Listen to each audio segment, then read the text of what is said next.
نفسي كما بخوف صبري بركي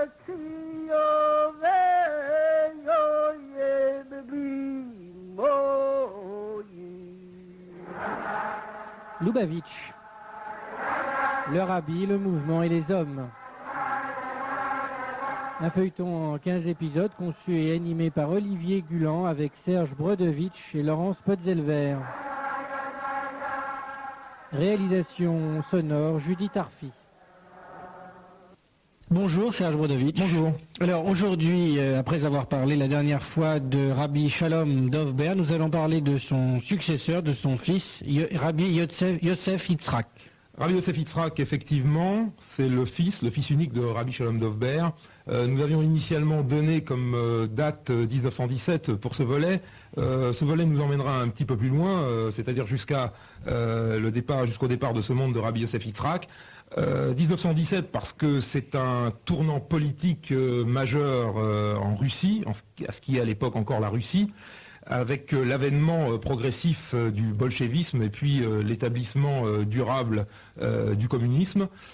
Communisme dont Rabbi Yosef Yitzhak va accuser durement les contre-coups.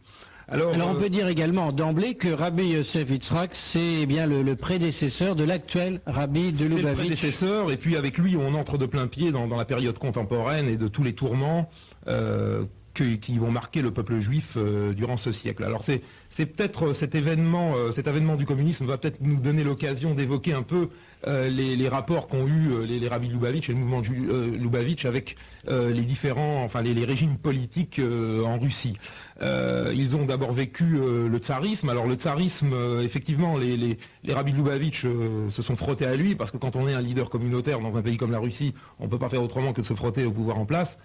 Les rabbis de Lubavitch ne se sont jamais fait d'illusions quant à l'apparentement du tsarisme à la religion juive, mais je dois dire qu'il s'était établi une sorte de modus vivendi.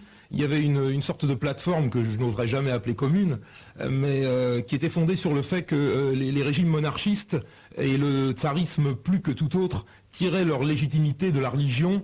Et du fait même qu'ils tiraient cette légitimité de la religion, il s'était établi une sorte de respect mutuel entre le tsarisme religieux et les rabbis de Lubavitch, ce qui fait que, en fait, malgré les persécutions, les rabbis ont toujours été traités avec une certaine déférence. Alors, comme je l'ai dit, ça ne changeait rien à la lucidité des rabbis de Lubavitch sur les intentions du pouvoir tsariste en place. Ce qui s'est passé, par contre, avec le bolchevisme, était radicalement différent. Le bolchevisme ne respectait rien. Il n'a pas respecté la religion, bien que la liberté religieuse ait été inscrite dans sa constitution. Et il a malmené autant que faire se pouvait la religion juive, à travers même ses propres membres. Alors, Rabbi Yosef Yitzhak en a fait les frais, et du reste, les rabbis de Lubavitch, Rabbi Yosef Yitzhak et Rabbi Shalom Dovber déjà avant, ont déjà montré très vivement leur opposition au communisme. Alors quel genre d'homme était Rabbi Yosef Yitzhak? Alors Rabbi Yosef Yitzhak est donc né en 1880, lorsqu'il succède à son père en 1920. La tourmente commence à culminer en Russie, d'abord parce qu'il y a le bolchevisme, ensuite parce que les juifs souffrent énormément entre 18 et 20 de grands pogroms effectués par les Russes blancs menés par le fameux général Denikin. Donc tout ça, c'est une atmosphère assez explosive. Et Rabbi Yosef Yitzhak, en digne successeur de son père, a une profonde aversion pour le communisme qu'il considère à la limite pratiquement comme une sorte de pouvoir fantoche, qu'il n'entend pas plus respecter que le pouvoir ne le respecte. Et puis c'est un homme très entêté, c'est un homme qui est animé de ce qu'il appellera lui-même plus tard la plus juive des obstinations. C'est un homme qui n'accepte pas de faire de compromis sur la religion juive avec le pouvoir en place. C'est un homme très dur, c'est un homme qui est déjà un interlocuteur politique depuis l'âge de 15 ans. Depuis l'âge de 15 ans, son père, qui était de santé extrêmement délicate, en a fait son secrétaire et son interlocuteur auprès des personnalités communautaires et aussi auprès du gouvernement, déjà le gouvernement tsariste, et puis par la suite le gouvernement communiste. Et puis il se trouve que beaucoup de leaders religieux, parce que le mouvement Lubavitch n'est pas le seul mouvement religieux en Russie, beaucoup vont chercher vers les années 20-24 à fuir la Russie. Et comme l'a dit un jour Rabbi Yosef Yitzhak, un de ses geôliers tsaristes, les Schneerson ne s'enfuient pas, et lui il restera, il s'entêtera, et puis il va tisser un énorme réseau de Talmudé Torah, de cheder clandestins, et cela va mettre très à mal, ça va mettre au plus mal la hiérarchie communiste. Un réseau qui va durer combien de temps? Qui va durer probablement jusqu'en 1927. Il faut savoir aussi que les communistes sont plus intelligents que les tsaristes dans la mesure où ils font persécuter les juifs religieux par des juifs eux-mêmes, puisqu'ils ont établi la section juive, qu'on appellera la Yeftektia, qui saura mieux persécuter les juifs qu'aucun antisémite. Oui, des juifs qui étaient tout de même consentants, C'était des juifs consentants. Donc une très grande différence avec le nazisme, par exemple. Oui, et puis c'était des juifs qui en avaient d'autant plus contre le judaïsme religieux qu'en fait, ils étaient des communistes invétérés, et des gens qui croyaient dur, jusqu'à ce qu'un jour, d'ailleurs, eux-mêmes ont été liquidés. Bon, donc j'imagine qu'il y a un certain nombre de Lubavitch qui vont disparaître, qui vont être ou emprisonnés, en tout cas. Oui, je pense qu'il y a beaucoup d'ouvrages qui ont décrit la période de terreur qu'on va vivre à ce moment-là. Beaucoup de Lubavitch, et pas seulement des Lubavitch, tous les juifs religieux qui désireront maintenir leur foi avec intégrité vont être enlevés, expédiés dans des endroits d'où on les retrouvera plus.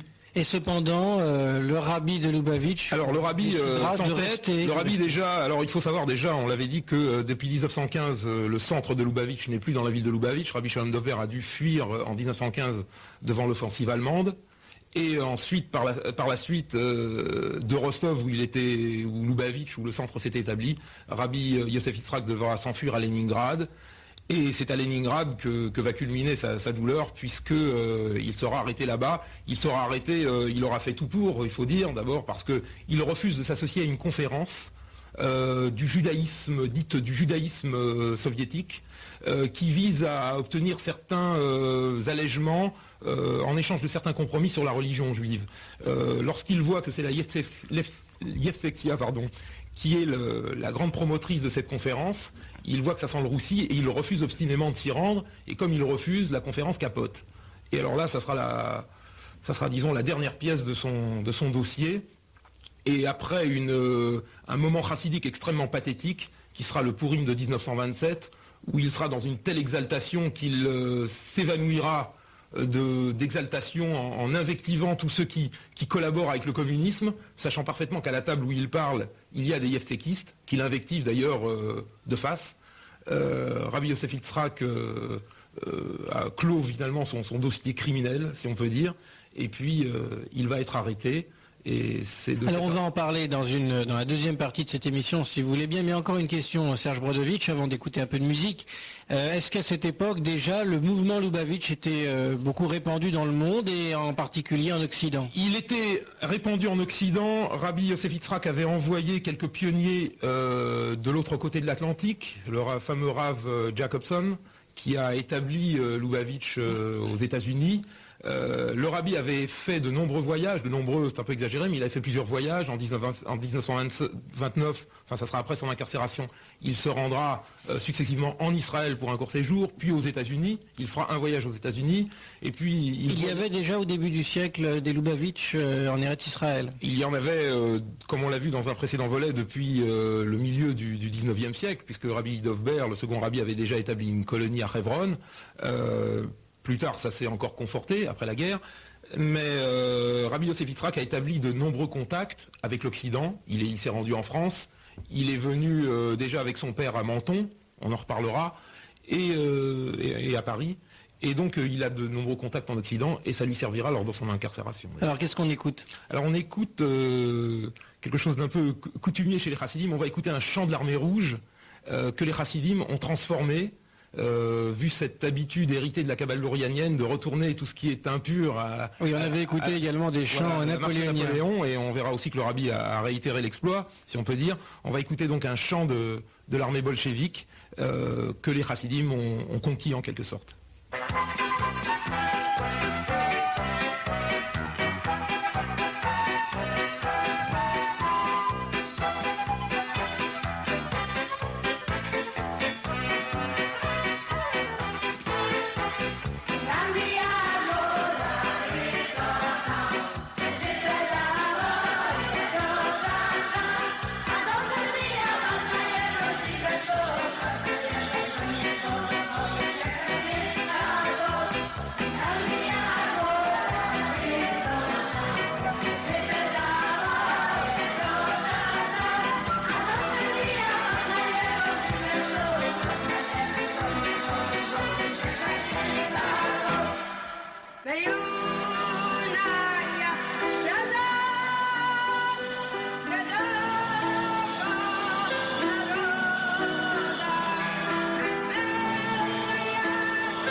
Alors Serge Brodovitch, on l'a déjà dit d'ailleurs, tous les rabbis de Lubavitch, curieusement, ont été incarcérés, sauf le tout dernier en date, le rabbi actuel. Qu'il a échappé belle du reste. Curieusement, c'est pas vraiment une habitude curieuse quand on sait le genre d'activité. C'est quand même une tradition étrange. C'est presque une tradition. Effectivement, le rabbi Yosef Yitzhak ne va pas faire exception à l'affaire. Du reste, avant l'incarcération dont on va parler, qui est la plus importante, il a déjà été en prison, déjà en très jeune âge. Mais maintenant, la coupe est pleine. Le 15 juin 1927, à Leningrad, dans sa maison, la police débarque et puis elle l'emmène. Elle l'emmène dans une captivité qui va durer jusqu'au 12 Tammuz, c'est-à-dire aux environs de juillet. Dans le mois de juillet, il va passer 18 jours en prison et ces jours vont être si horribles qu'il va les décrire lui-même dans un petit fascicule qu'il va appeler la Maseret Gehinom, le traité de l'enfer. Parce que, contrairement à ce qui était en vigueur à l'époque tsariste, il n'est pas du tout respecté en tant que maître du judaïsme. Il est malmené, il est battu. Et puis, tout le monde sait les méthodes d'intimidation des bolcheviks. Il est d'abord mis pendant 24 heures dans un cachot où il a de la boue et de la vermine jusqu'aux genoux. Dans l'obscurité, on lui refuse la nourriture cachère, les tfilines. Il sera même obligé de faire une grève de la faim de pratiquement 3 jours pour qu'on lui rende ses tfilines. C'est un homme très dur. D'abord, il va pousser même l'outrecuidance jusqu'à refuser de répondre à l'interrogatoire en russe parce que, sachant qu'il a en face de lui des juifs, il n'acceptera de répondre qu'en yiddish. Ce qui est vraiment pour les bolcheviks un comble. Il se fera battre. Mais c'est un homme qui s'en laisse pas compter. Déjà, il avait déjà été une fois malmené par des agents de la Tchéka, et puis quand un agent de la Tchéka lui avait pointé un pistolet sur la tempe en lui disant vous savez, monsieur le rabbin, ce petit joujou a fait réfléchir beaucoup de monde, il avait répondu: ce petit joujou peut faire réfléchir les gens qui ont plusieurs dieux mais qui n'ont qu'une vie. Moi je n'ai qu'un dieu et j'ai plusieurs vies, alors c'est tout réfléchi. Et alors ces tortionnaires étaient vraiment des juifs? Ah, c'était des juifs, d'ailleurs ils connaissaient même leur nom. Les deux principaux s'appelaient Nachmenson et Lulov, et le rabbi savait parfaitement que leurs grands-parents étaient des Chassidim Lubavitch. Par conséquent, ils échangeaient des regards lourds de sous-entendus. Et du reste, même un jour, un des yevtsekistes a cyniquement dit au rabbi pendant sa captivité: monsieur le rabbi, vous voudriez peut-être que je porte vos paquets. Après tout, mon grand-père a porté les paquets du vôtre. Et alors le rabbi lui a repris sèchement le paquet en lui disant: ton grand-père a porté le paquet du mien parce qu'il faisait le même chemin. Et c'est pas notre cas. Donc tu me rends mes affaires. Donc c'est un homme assez dur. Encore une fois, il refuse de collaborer. Il ne se met pas à table, comme on dit, parce qu'il mange cachère, c'est ce qu'il faut dire. Et puis, au bout d'un certain temps, on commence à lui donner quelques marques de respect. On lui donne ses tfilines, on lui permet de manger de la nourriture qu'on apportera de chez lui. Et puis, peu à peu, sur intervention de l'étranger, sa peine sera commuée tout d'abord en 3 ans. Sa peine de mort, initialement, parce qu'il avait été initialement condamné à mort, sa peine sera commuée en 3 ans d'exil et de déportation dans un village de l'Oural qui s'appelait Kostroma. Et puis, sous une autre pression internationale accrue, il sera finalement, on lui permettra, ou on lui fera comprendre qu'il faut quitter la Russie, et il s'installera à Riga, en Lettonie, qui est à l'époque une république indépendante, parce qu'il commence à comprendre qu'en Russie, plus rien ne sera possible. Alors il arrive à Riga et que se passe-t-il? Alors à Riga, depuis Riga, il commence une grande, enfin il est déjà très épuisé, mais il commence une grande activité de relations internationales. Il se rend aux États-Unis, il se rendra en Israël. Il établit beaucoup de contacts, et puis il faut dire aussi que Rabbi Yosef Yitzhak, c'est un rabbi, c'est-à-dire que c'est un homme qui enseigne, et en plus c'est un cas quasiment unique dans l'histoire du chassidisme, c'est quand même un grand écrivain. C'est un grand écrivain parce qu'on lui doit une correspondance qui, probablement sans faire dans le superlatif, n'a pas de correspondance dans l'histoire, puisque les recherches ont permis d'établir qu'il a écrit environ 60 000 lettres. On en a publié quasiment 9 000 en 12 volumes, ce qui fait quand même une certaine œuvre. En plus, c'est un homme extrêmement sensible. Lorsqu'il est à Paris, il se rend au musée du Louvre, et les témoins ont dit qu'il est resté 2 heures en contemplation devant un tableau de Raphaël. Il en a laissé même une trace, puisqu'il a écrit une longue lettre à sa fille en expliquant toutes les impressions qu'il avait reçues, qu'il avait eues en voyant ce tableau de Raphaël, à une fille d'ailleurs qui est morte à Treblinka avec son mari. Alors combien y avait-il de Lubavitch à l'époque, dans le monde et en France par exemple? Je ne saurais pas dire. En France, il y avait peu de chassidim, Lubavitch. À vrai dire, c'était vraiment une petite unité véritablement négligeable, enfin si on peut dire. Ça commençait surtout à s'établir en URSS parce que les gens avaient senti tourner le vent, un petit peu en Angleterre, surtout en Israël aussi. Et donc le rabbi en 1940 en fait se rend à Varsovie et il est pris dans les tourments du ghetto de Varsovie.